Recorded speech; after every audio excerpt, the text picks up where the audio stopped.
The Arabian Desert. A vast ocean of drifting sands and scorched, sun-baked rocks. Beneath these endless dunes, oil. The lifeblood of our new mechanical century. For more than 400 years, the Ottoman Empire has ruled these lands, controlling all that's to be found here. But the Ottomans do not rule unopposed. Small bands of Bedouin rebels have united to overthrow the empire. They strike without warning and then vanish into the desert. Fighting alongside them is a lone British officer, whose exploits have earned him wide renown. The world has taken to calling this man Lawrence of Arabia. In the desert, you rely on good planning, but you also hope for a dash of luck. And luck was with us when we learned of a recently derailed Ottoman train carrying a most interesting piece of cargo. A small patrol had joined the Ottomans who survived the crash. Together, they guarded the wreckage and waited for reinforcements.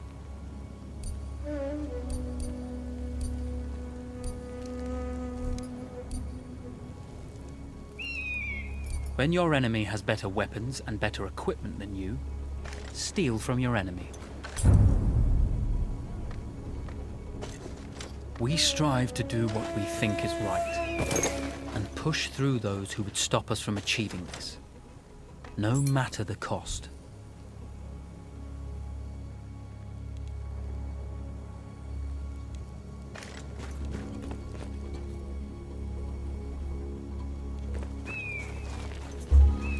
A lone fighter has just one advantage over a large enemy force. A lone fighter can move unseen.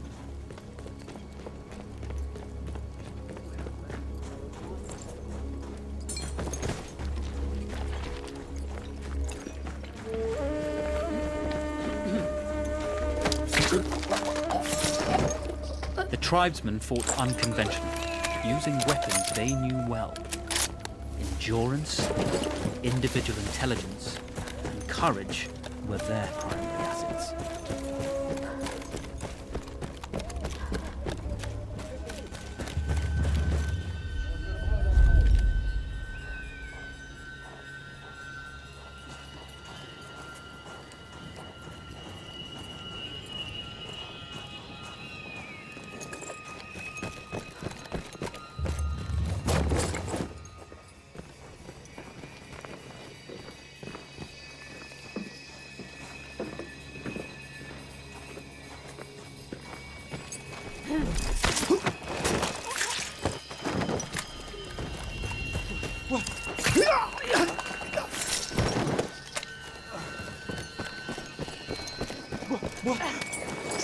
Taarruz altındayız!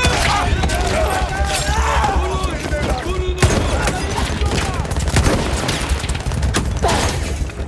Ya teslim ol ya da geber!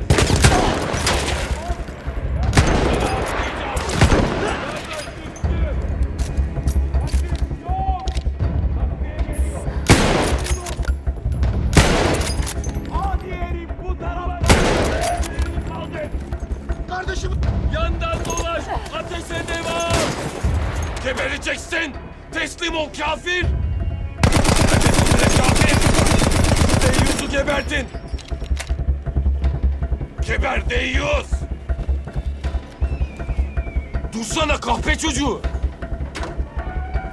Takviye birlikler yolda! Ya teslim olacaksın ya öleceksin!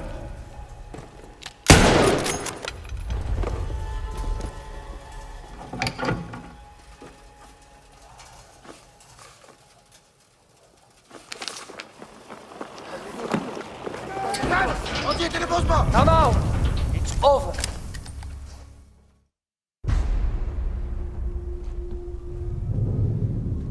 Well, you did not think we would be fast enough to catch you here, did you? Lawrence of Arabia.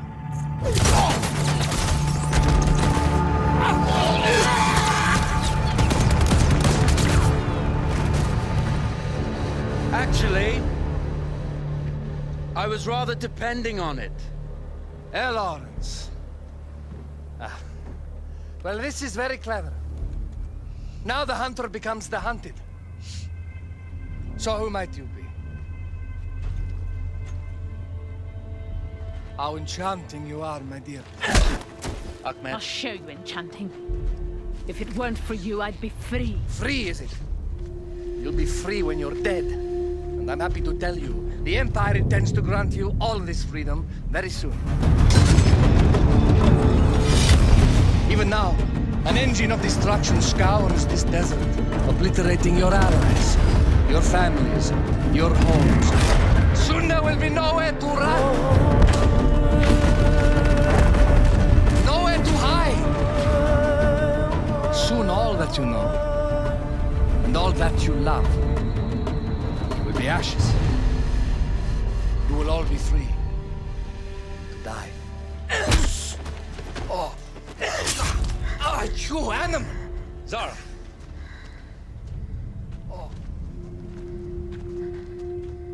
Now, I understand that you would like nothing more than to strip the flesh from that man's feet and send him off into the desert naked to die. But think about it. You're right.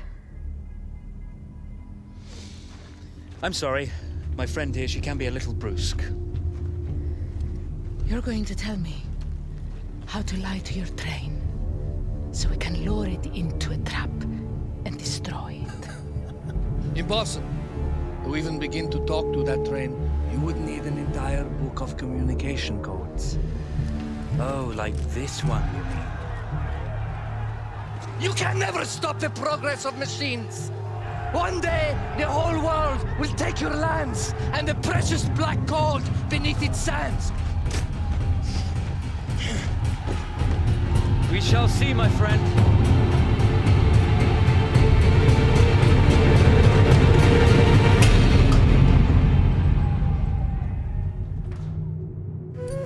Of course, obtaining the codebook was not enough. To destroy this Iron Dragon, this Canavar, as the Ottomans had named it, we had to send it 3 encrypted messages telling it to stand down. There were Ottoman outposts scattered along the railroad tracks. The commanders there carried high-priority message capsules. We had to use those to send our orders. Infiltrating the village wouldn't be easy. A full detachment of Ottoman soldiers had occupied it. The Ottomans had chosen an isolated location for their desert outpost. It seemed lightly defended. It was also well stocked with arms and equipment. The ancient ruins were all that remained of a civilization now lost to time. The Ottoman Empire brought in the modern world with a host of armored vehicles and field guns. 3 commanders to eliminate, 3 personal message capsules to be stolen, and then sent with our false orders. How Zara tackled this dangerous and audacious mission was up to her.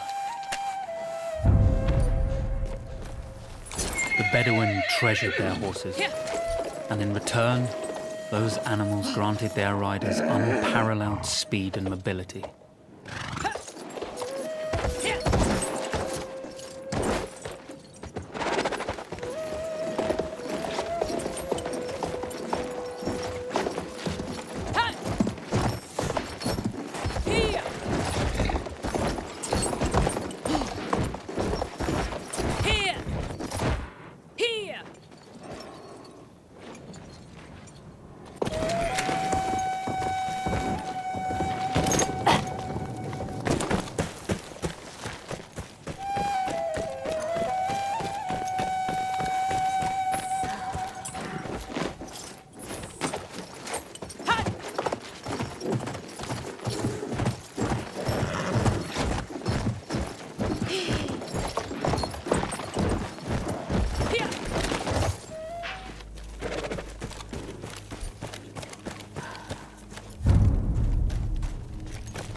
single order wouldn't be enough. Ottoman protocol required the message to be received in Tripoli before the train would acknowledge it as genuine.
Ellerini göster.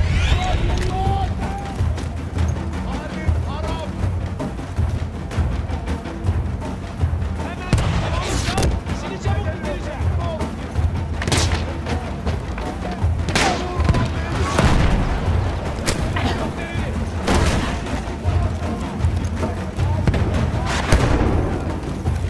Teslim ol ya da geber.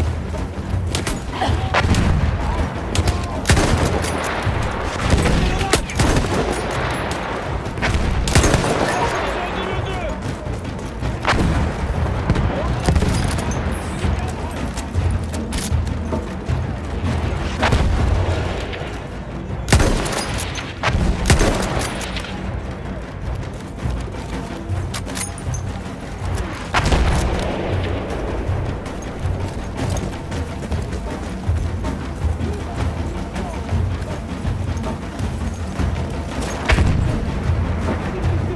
Teslim ol.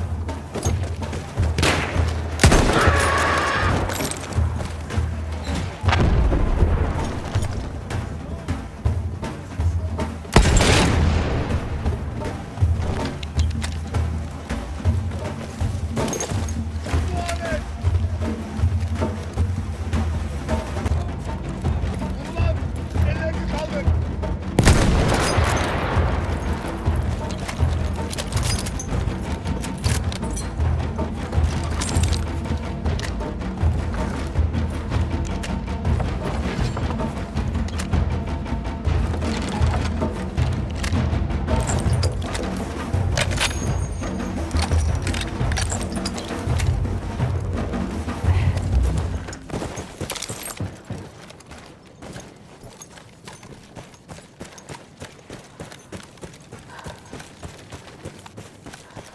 Çık dışarı. Ben senin dostunum.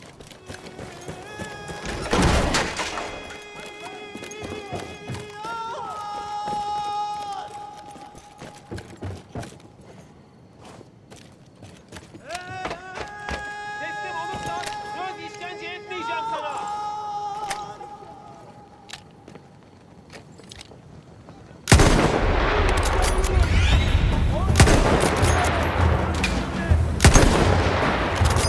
Tamam,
We were putting a great deal of trust in Zara's capabilities, but I had complete confidence that she would carry the day.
see, the message had already been sent, my dear.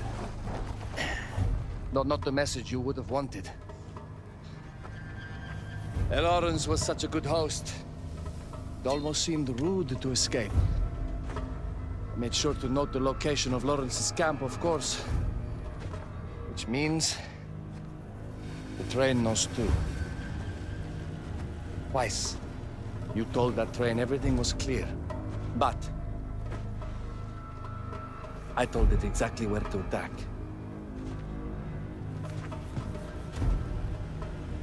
The beast has your scent, my dear. And it's coming to slaughter you and your little band of rebels. First, the firestorm from the cannon. Then, up close with the troops, to slaughter any survivors.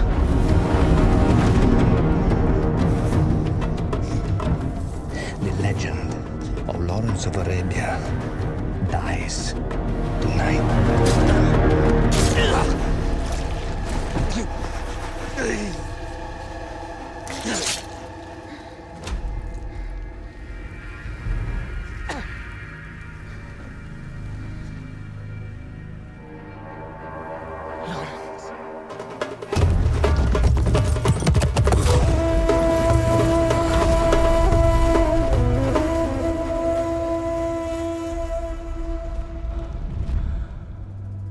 You slipped away just in time. Tilkitchi was a fool to think we'd ever stay after he escaped. The Canavar won't stop hunting us. No, it won't. Let me think. The train's coming a long way. So it'll have to stop to take on water. That's where we strike. Agreed. I'll deal with any sentries, then rig explosives on the track. Yes, and I'll rally our fighters. When I blow the lines, the train will be trapped. So when you hear the blast, you need to attack them with everything you have. It's good. But you know that there's a chance the men may not come. You may set off those explosives and find you're out there all alone. You know that. I guess I won't know either way until I set it off. Yes, no.